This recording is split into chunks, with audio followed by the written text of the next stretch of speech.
मुंबई मराठी माणसाची राजधानी आहे आणि मराठी माणूस जर न्याय हक्कासाठी मुंबईत येणार नाही तर तो काय सुरत आणि गुवाहाटीला जाणार. त्याच्यामुळे ही मराठी माणसाची ताकद मराठी दृष्ट्याने दिसते आहे. ही एक मोठी चांगली गोष्ट आहे. नाईलाजाने त्यांना न्याय हक्कासाठी मुंबईत यावं लागलेलं आहे. याचं कारण आत्तापर्यंत या सरकारने म्हणजे अगदी फडणवीस साहेबांनी सुद्धा त्यावेळेला सांगितलं होतं की जर त्यांचं सरकार आलं किंवा असतं तर काही दिवसात त्यांनी यांना न्याय दिला असता. दुसरे एक आहेत, त्यांनी तर शिवाजी महाराजांची शपथ घेतली होती. तर आत्तापर्यंत ह्या लोकांना वापरून फेकून देण्यात आलं आणि वेळोवेळी असं म्हणतो ना आपण की त्यांच्या कोपऱ्याला गूळ लावण्यात आला. आता ही लोक जर का मुंबईत आली असतील तर सरकारने ताबडतोब त्यांच्याशी संवाद साधून त्यांना जो काही न्याय हक्क आहे त्यांचा तो दिला पाहिजे. पण सर फडणवीस सतत बोलतात 2014ला आम्ही आरक्षण दिलं होतं, त्याच्यानंतर तुमचं महाविकास आघाडीचं सरकार आलं आणि हे आरक्षण तुमचं सरकार देऊ शकतं. पण आता तुमचं परत आले ना, आमचं सरकार पाडलं कशाला मग? आमचं सरकार पाडून तुमचं सरकार आणलंत ना तुम्ही.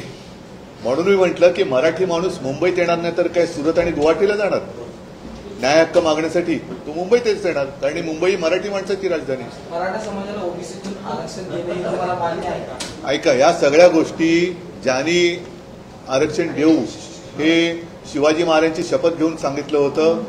म्हणजे सरकार आलं तर आम्ही 6 महिन्यात आरक्षण देऊ हे ज्यांनी सांगितलं होतं तेच लोक सरकार सत्तेमध्ये आहेत.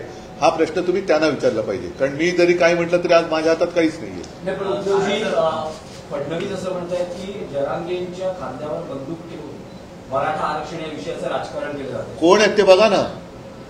हे त्याने ते त्यांच्या पक्षामध्ये किंवा त्यांच्या युतीमध्ये जी काय आता एक घमासान चाललेली आहे हे नेमकं त्यांना ते कोणाला उद्देशून बोलले? त्यांच्या बंदुकीचा रोग कोणाकडे आहे?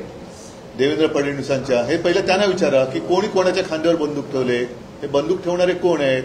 आणि मग एवढं जर असेल तर बंदूक ठेवण्यापर्यंत पाळी तुम्ही काय येऊ दिलीत? का नाही सोडत त्यांचा प्रश्न? झालं ना, आता तुम्हाला सुद्धा या नोव्हेंबरमध्ये डिसेंबरमध्ये 1 वर्ष पूर्ण होईल पुन्हा मुख्यमंत्री होऊन. पुन्हा मुख्यमंत्री झाले तरी प्रश्न का नाही सुटत?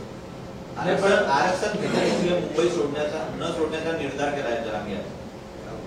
पण म्हणूनच मी म्हटलं काय की आतापर्यंत त्यांना खूप वेळेला फसवण्यात आलं.